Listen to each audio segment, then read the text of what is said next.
कसम उसकी जिसे मैं पूजता हूँ। बूढ़े ने जोशीली आवाज में कहा, तुम अकल वाले हो, तुम खुदाए यहूदा के सच्चे पुजारी हो। खुदा यहूदा ने तुम्हें अकल व दानिश अता की है। क्या तुम मक्का नहीं जा सकते? नहीं। अजनबी ने कहा, मुसलमान हर गैर मुस्लिम को शक की निगाह से देख रहे हैं। वो जानते हैं मैं यहूदी हूँ, वो मुझ पर शक करेंगे। मैं अपनी जान पर खेल जाऊंगा। मुझे उन यहूदियों के खून का इंतकाम लेना है जिन्हें मुसलमानों ने कत्ल किया था। मेरी रगों में बनु करीज़ा का खून दौड़ रहा है। ये मेरा फर्ज है कि मैं मुसलमानों को जरबे लगाता रहूं। अगर मैं अपना ये फर्ज अदा ना करूं तो खुदा यहूदा मुझे उस कुत्ते की मौत मारे जिसके जिस्म पर खारिश और फोड़े होते हैं और वो तड़प तड़प कर मरता है। लेकिन मैं नहीं चाहता कि मैं पकड़ा जाऊं। मैं मुसलमानों को डंक मारने के लिए जिंदा रहना चाहता हूं। मैं बूढ़ा हूं, बूढ़े ने कहा।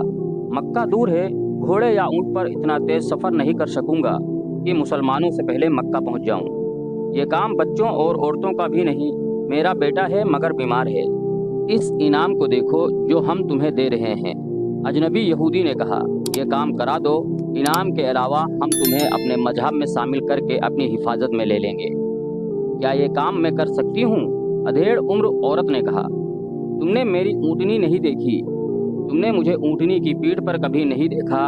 इतनी तेज ऊँटनी मदीना में किसी के पास नहीं। हाँ, यहूदी ने कहा, तुम ये काम कर सकती हो।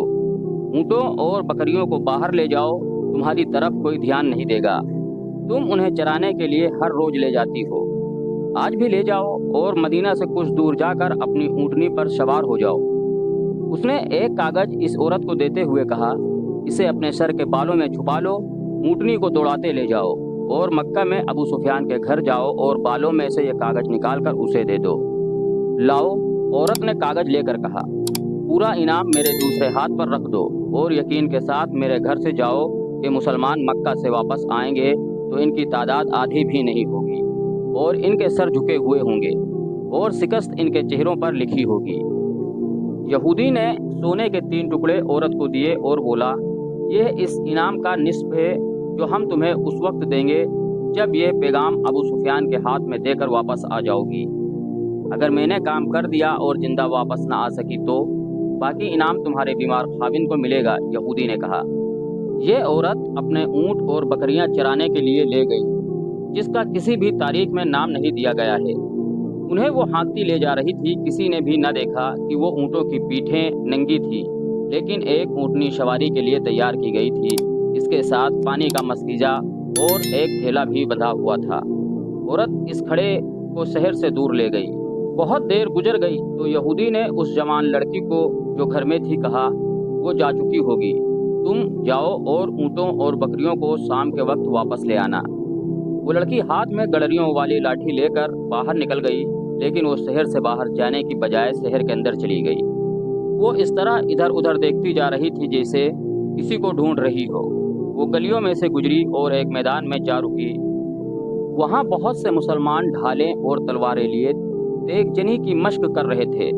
एक तरफ शत्रु दौड़ हो रही थी, तमाशाइयों का भी हुजूम था। लड़की इस हुजूम के इर्द गिर्द घूमने लगी। वो किसी को ढूंढ रही थी। उसके चेहरे पर परेशानी के आसार थे जो बढ़ते जा रहे थे। उसके कदम तेजी से उठने लगे। एक जवां साल आदमी ने उसे देख लिया और बड़ी तेज चाल चलता उसके पीछे गया। करीब पहुंचकर उसने धीमी आवाज में कहा, जारिया। लड़की ने चौंक कर पीछे देखा और उसके चेहरे से परेशानी का तासुर उड़ गया। जारिया को वहां पहुंचते खासा वक्त लग गया जहां वो औरत ऊँटों और बकरियों को ले जाया करती थी। ऊँट और बकरियां वहीं थीं, वो औरत और उसकी ऊँटनी वहां नहीं थी। जारिया वहां इस अंदाज से बैठ गई जैसे बकरियां चराने आई हो। वो बार बार उठती और शहर की तरफ देखती थी। उसे अपनी तरफ कोई आता नजर नहीं आ रहा था। वो एक बार फिर परेशान होने लगी। सूरज डूबने के लिए उफक की तरफ जा रहा था। जब वो आता दिखाई दिया, जारिया ने सुकून की आह भरी और बैठ गई। ओह उबैद, जारिया ने उसे अपने पास बिठाकर कहा, तुम इतनी देर से क्यों आए हो? मैं परेशान हो रही हूँ। क्या मैंने तुम्हें परेशानी का इलाज बताया नहीं? उबैद ने कहा, मेरे मजहब में आ जाओ और तुम्हारी परेशानी खत्म हो जाएगी। जब तक तुम इस्लाम कबूल नहीं करती, मैं तुम्हें अपनी बीवी नहीं बना सकता। सोचो जारिया, सोचो। ہم کب تک اس طرح چھپ چھپ کر ملتے رہیں گے؟ یہ باتیں پھر کر لیں گے، جاریہ نے کہا۔ میری محبت مذہب کی پابند نہیں، میں تمہاری ہی پوجا کرتی ہوں، خوابوں میں بھی تمہیں ہی دیکھتی ہوں، لیکن آج میرے دل پر بوجھ آ پڑا ہے۔ کیسا بوجھ؟ مسلمان مکہ پر حملہ کرنے جا رہے ہیں، جاریہ نے کہا۔ تم نہ جاؤ عبید، تمہیں اپنے مذہب کی قسم ہے، نہ جانا، کہیں ایسا نہ ہو۔ مکہ والوں میں اتنی جان نہیں رہی کہ ہمارے مقابلے میں جم سکیں، عبید نے کہا۔ لیکن جاریہ، ان میں جان ہو نہ ہو، مجھے اگر میرے رسول آگ میں کود جانے کا حکم دیں گے تو میں آپ صلی اللہ علیہ وسلم کا حکم مانوں گا۔ دل پر بوجھ نہ ڈالو جاریہ، ہمارا یہ حملہ ایسا ہوگا کہ انہیں اس وقت ہماری خبر ہوگی جب ہماری تلوار ان کے سروں پر چمک رہی ہوں گی۔ ایسا نہیں ہوگا عبید، جاریہ نے پریشان اور جذبات کی شدت سے عبید کا سر اپنے سینے سے لگا کر کہا۔ ایسا نہیں ہوگا، وہ گھات میں بیٹھے ہوں گے۔ آج رات کے پچھلے پہر یا کل صبح ابو سفیان کو پیغام مل جائے گا کہ مسلمان تمہیں بے خبری میں دبوچنے کے لیے آ رہے ہیں۔ تم نہ جانا عبید، قریش اور ان کے دوست قبیلے تیار ہوں گے۔ کیا کہہ رہی ہو جاریہ؟ عبید نے بدک کر اپنا سر اس کے سینے سے ہٹاتے ہوئے پوچھا۔ ابو سفیان کو کس نے پیغام بھیجا ہے؟ ایک یہودی نے، جاریہ نے کہا، اور پیغام میرے بڑے بھائی کی بیوی لے کر گئی ہے۔ میری محبت کا اندازہ کرو عبید، میں نے تمہیں وہ راز دے دیا ہے جو مجھے نہیں دینا چاہیے تھا۔ یہ صرف اس لیے دیا ہے کہ تم کسی بہانے رک جاؤ۔ قریش اور دوسرے قبیلے مسلمانوں کا کشت و خون کریں گے کہ کوئی قسمت والا مسلمان زندہ واپس آئے گا۔ عبید نے اس سے پوچھ لیا کہ اس کے بھائی کی بیوی کس طرح اور کس وقت روانہ ہوئی ہے۔ عبید اٹھ کھڑا ہوا اور جاریہ جیسی حسین اور نوجوان لڑکی اور اس کی والہانہ محبت کو نظر انداز کر کے شہر کی طرف دوڑ پڑا۔ اسے جاریہ کی آوازیں سنائی دیتی رہیں، عبید رک جا عبید، اور عبید جاریہ کی نظروں سے اوجھل ہو گیا۔ رسول کریم صلی اللہ علیہ وسلم کو پوری تفصیل سے بتایا گیا کہ ایک عورت بڑی تیز رفتار اونٹنی پر ابو سفیان کے نام پیغام اپنے بالوں میں چھپا کر لے گئی ہے۔ اسے ابھی راستے میں ہونا چاہیے تھا۔ رسول کریم نے اسی وقت حضرت علی رضی اللہ تعالی عنہ اور جبیر رضی اللہ تعالی عنہ کو بلا کر اس عورت اور اس کی اونٹنی کی نشانیاں بتائیں اور انہیں اس عورت کو راستے میں پکڑنے کو بھیج دیا۔ حضرت علی رضی اللہ تعالی عنہ اور حضرت جبیر رضی اللہ تعالی عنہ کے گھوڑے عربی نسل کے تھے۔ انہوں نے اسی وقت گھوڑے تیار کیے اور ایڑے لگا دی۔ اس وقت سورج غروب ہو رہا تھا۔ دونوں شہسوار مدینہ سے دور نکل گئے تو سورج غروب ہو گیا۔ اگلے دن کا سورج طلوع ہوا تو حضرت علی رضی اللہ تعالی عنہ اور حضرت زبیر رضی اللہ تعالی عنہ کے گھوڑے مدینے میں داخل ہوئے۔ ان کے درمیان ایک اونٹنی تھی جس پر ایک عورت سوار تھی۔ مدینہ کے کئی لوگوں نے اس عورت کو پہچان لیا، اسے رسول کریم کے پاس لے گئے۔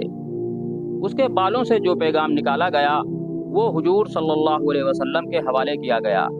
آپ صلی اللہ علیہ وسلم نے پیغام پڑھا تو چہرہ لال ہو گیا۔ یہ بڑا ہی خطرناک پیغام تھا۔ اس عورت نے اقبال جرم کر لیا اور پیغام دینے والے یہودی کا نام بھی بتا دیا۔ رسول اکرم صلی اللہ علیہ وسلم نے اس عورت کو سزائے موت دے دی، لیکن یہودی اس کے گھر سے غائب ہو گیا تھا۔ اگر یہ پیغام مکہ پہنچ جاتا تو مسلمانوں کا انجام بہت برا ہوتا۔ مکہ پر فوج کشی کی قیادت رسول اللہ صلی اللہ علیہ وسلم فرما رہے تھے۔ رسول اللہ نے تیاریوں کا جائزہ لیا اور کوچ کا حکم دے دیا۔ اس اسلامی لشکر کی تعداد 10,000 پیادہ اور سوار تھی۔ اس لشکر میں مدینہ کے ارد گرد کے وہ قبیلے بھی شامل تھے جو اسلام قبول کر چکے تھے۔ مورخین نے لکھا ہے کہ یہ لشکر مکہ جا رہا تھا تو راستے میں 2-3 قبیلے اس لشکر میں شامل ہو گئے۔ تقریب تمام مسلم اور غیر مسلم مورخوں نے لکھا ہے کہ رسول خدا صلی اللہ علیہ وسلم کی قیادت میں اس لشکر کی پیش قدمی غیر معمولی طور پر تیز تھی اور یہ مسلمانوں کا پہلا لشکر تھا جس کی نفری 10,000 تک پہنچی تھی۔ یہ لشکر مکہ کے شمال مغرب میں ایک وادی مرول جوہر میں پہنچ گیا جو مکہ سے تقریباً 10 میل دور ہے۔ اس وادی کا ایک حصہ وادی فاطمہ کہلاتا ہے۔ رسول اکرم صلی اللہ علیہ وسلم اس مقصد میں کامیاب ہو چکے تھے کہ اہل مکہ کو اسلامی لشکر کی آمد کی خبر نہ ہو۔ اب خبر ہو بھی جاتی تو کوئی فرق نہیں پڑتا تھا۔ اب قریش دوسرے قبیلوں کو مدد کے لیے بلانے نہیں جا سکتے تھے۔ رسول اکرم صلی اللہ علیہ وسلم نے کسی نہ کسی بحروب میں اپنے آدمی مکہ کے قریب گرد و نواح میں بھیج دیے تھے۔ थोड़ी देर आराम करके इस्लामी लश्कर मक्का की तरफ चल पड़ा। जुआफा एक मुकाम है जहां लश्कर का हराविल दस्ता पहुंचा तो मक्का की तरफ से छोटा सा एक काफिला आता दिखाई दिया। इसे करीब आने दिया गया। वो कुरैश का एक सरकर्दा आदमी अब्बास था जो अपने पूरे ख़ानदान को साथ लिए मदीना को जा रहा था। ये वो शख्स था जिसने हजरत अब्बास रदियल्लाहु अन्हु के नाम से तारीख़ इस्लाम में शोहरत हासिल की। उन्हें रसूल अकरम सल्लल्लाहु अलैहि वसल्लम के हुजूर ले जाया गया। आप सल्लल्लाहु अलैहि वसल्लम उन्हें अच्छी तरह जानते थे। क्यों अब्बास? रसूल अकरम सल्लल्लाहु अलैहि वसल्लम ने कहा, क्या तू इसलिए मक्का से भाग निकला है कि मक्का पर क़यामत टूटने वाली है? खुदा की कसम, मक्का वालों को खबर ही नहीं कि मोहम्मद सल्लल्लाहु अलैहि वसल्लम का लश्कर उनके सर पर आ गया है। अब्बास ने कहा, और मैं तेरी इताअत कबूल करने मदीने को जा रहा था। मेरी नहीं अब्बास, रसूल खुदा सल्लल्लाहु अलैहि वसल्लम ने कहा, इताअत उस अल्लाह की कबूल कर जो वहदहु ला शरीक है और वही इबादत के लायक है। मैं उसका भेजा हुआ रसूल हूँ। हज़रत अब्बास ने इस्लाम कबूल कर लिया। रसूल करीम ने उन्हें गले लगा लिया। आप सल्लल्लाहु अलैहि वसल्लम को मसरत इससे हुई कि अहले कुरैश मक्का में बेफिक्र और बेगम बैठे थे। हज़रत अब्बास ने जब ये सूरत हाल देखी तो उन्होंने रसूल अल्लाह सल्लल्लाहु अलैहि वसल्लम से कहा कि अहले कुरैश आखिर हमारा अपना खून है। 10,000 के इस लश्कर के कदमों में कुरैश के बच्चे और औरतें भी कुचली जाएंगी। अब्बास ने रसूल अल्लाह सल्लल्लाहु अलैहि वसल्लम को ये भी बताया कि कुरैश में इस्लाम की कबूलियत की एक लहर पैदा हो गई है। क्या ये मुनासिब ना होगा कि उन्हें सुलह का एक मौका दे दिया जाए? रसूल अकरम सल्लल्लाहु अलैहि वसल्लम ने अब्बास को न सिर्फ मक्का जाने की इजाज़त दी बल्कि उन्हें अपना खच्चर भी दे दिया जो आप सल्लल्लाहु अलैहि वसल्लम घोड़े के अलावा अपने साथ रखते थे। अबू सुफियान मदीना से जो तअस्सुर लेकर गया था वो उसके लिए बड़ा ही डरावना और ख़तरनाक था। वो तजुर्बेकार आदमी था और वो मुसलमानों की शुजाअत और अज़्म की पुख्तगी से भी वाकिफ़ था। उसे हर लम्हा धड़का लग रहा था कि मुसलमान मक्का पर हमला करेंगे। उसकी बीवी हिंद, उसके सालार अकरमा और सफ़वान इसका हौसला बढ़ाते रहते थे, लेकिन उसे अपने जाति वक़ार की और अपने कबीले की तबाही नज़र आ रही थी। वो हर वक्त बेचैन रहने लगा था। एक रोज़ वो इस कदर बेचैन हुआ कि घोड़े पर सवार होकर मक्का से बाहर चला गया। उसकी कोई हिस उसे बता रही थी कि कुछ न कुछ होने वाला है। उसके दिल पर घबराहट तारी होती चली गई। उसने अपने आप से कहा कि होगा यही कि मुसलमान मक्का पर हमला करने आ जाएंगे। ये सोचकर वो ये देखने के लिए मदीने के रास्ते पर हो लिया कि मदीना की फ़ौज आ ही तो नहीं रही है। उसे ऐसे महसूस हो रहा था जैसे हवा की बू भी बदली बदली सी हो। वो इन सोचों में गुम मक्का से चंद मील दूर निकल गया। उसे अब्बास एक खच्चर पर सवार अपनी तरफ आते दिखाई दिए। वो रुक गया। अब्बास, उसने पूछा, क्या तुम अपने पूरे ख़ानदान के साथ नहीं गए थे? वापस क्यों आ गए हो? मेरे ख़ानदान की मत पूछो अबू सुफियान, अब्बास ने कहा।